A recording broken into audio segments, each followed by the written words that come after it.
வணக்கம் friends, welcome to princess authentic kitchen. இன்றைக்கு என் ஃப்ரெண்ட்ஸுக்காகவும் ஒரு ரிக்வெஸ்ட் ஃப்ரம் பாசுகி கேட்டிருக்காங்க பிலா கொட்டக்கறி செய்து காட்ட சொல்லி.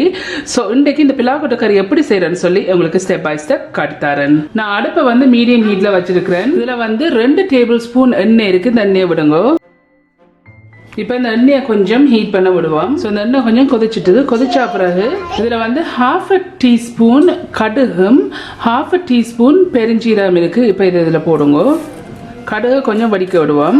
பாப் பண்ண இந்த கடுகு வந்து கொஞ்சம் வடிச்சு கொண்டு வருது. பாப் பண்ணிக்கொண்டு இந்த கடுகு கொஞ்சம் பாப் பண்ணிக்கொண்டு வரைக்க இதில் வந்து 2 காம்பு கருவேப்பிலை இருக்குது. இதில் போடுங்க. இதில் வந்து ஒரு 12 சின்ன வெங்காயம் இருக்குது. இதுக்கு சின்ன வெங்காயம் போட்டிங்கன்னா டேஸ்ட்டாக இருக்கும். ஸோ 12 சின்ன வெங்காயம். இதில் வந்து 2 பெரிய பச்சை மிளகாய் இருக்குது. இதையும் இதில் போடுங்க. இதில் வந்து 5 உள்ளிப்பூடு இதில் வெட்டி வச்சுருக்கேன். இதையும் இதில் போடுங்க. போட்டுட்டு இதை மிக்ஸ் பண்ணிட்டு கொஞ்சம் நேரம் வதங்க விடுவோம். இப்போ இது ஒரு கொஞ்சம் லைட்லி கோல்டன் ப்ரௌனாக வர வரையும் இதை வதங்க விடுவோம். ஒரு 2-3 நிமிஷம். ஒரு 3 நிமிஷம் வந்து இது வதங்கி இருக்குது. இப்படி வதங்கின பிறகு 3 நிமிஷத்துக்கு பிறகு இதில் சின்ன தக்காளி பழத்துலேருந்து பாதி எடுத்துருக்கிறேன். இப்போ இந்த தக்காளி பழத்தை போடுங்க. இதில் இந்த தக்காளி பழம் போட்டு இந்த தக்காளி பழம் வந்து கொஞ்சம் கரைஞ்ச மாதிரி வரணும். அது வரையும் இதை வந்து வதங்க விடுவோம். இப்போ 1 நிமிஷம் தான் வதங்கி கொண்டிருக்கு. தக்காளி பழம் போட்ட பிறகு இந்த தக்காளி பழத்தை கொஞ்சம் மசிச்சு விடுங்க.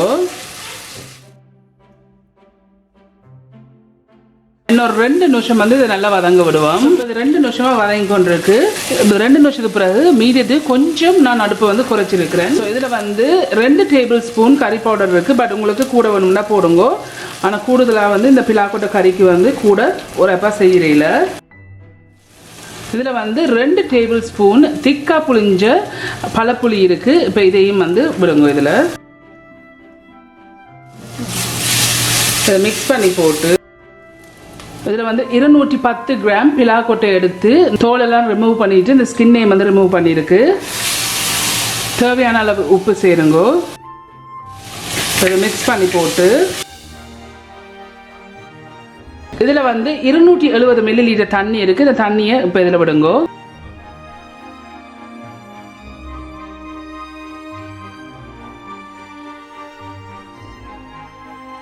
இந்த பிலாக்கொட்ட கறி வந்து வாசுகி கேட்டிருக்கீங்க. உங்களுக்காண்டி பிலாக்கறி மூடி போட்டு ஒரு 10 நிமிஷம் வந்து அவிய விட போகிறேன். ஸோ இப்போ ஒரு 5 நிமிஷமாக வந்து இது கொதிச்சு கொண்டு இருக்குது.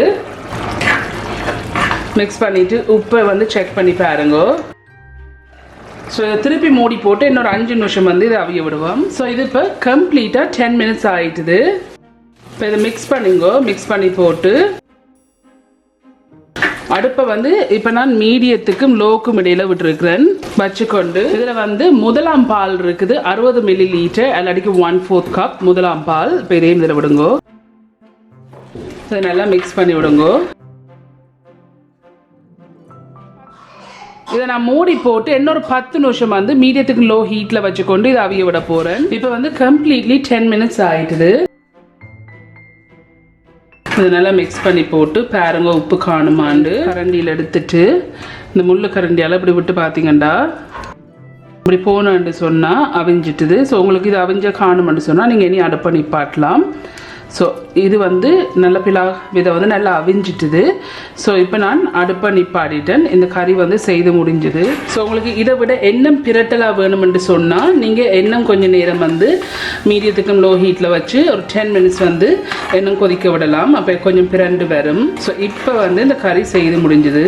ஓகே ஃப்ரெண்ட்ஸ், ஸோ இதுதான் இந்த பிலா கொட்டையில் குழம்பு வைக்கிறது.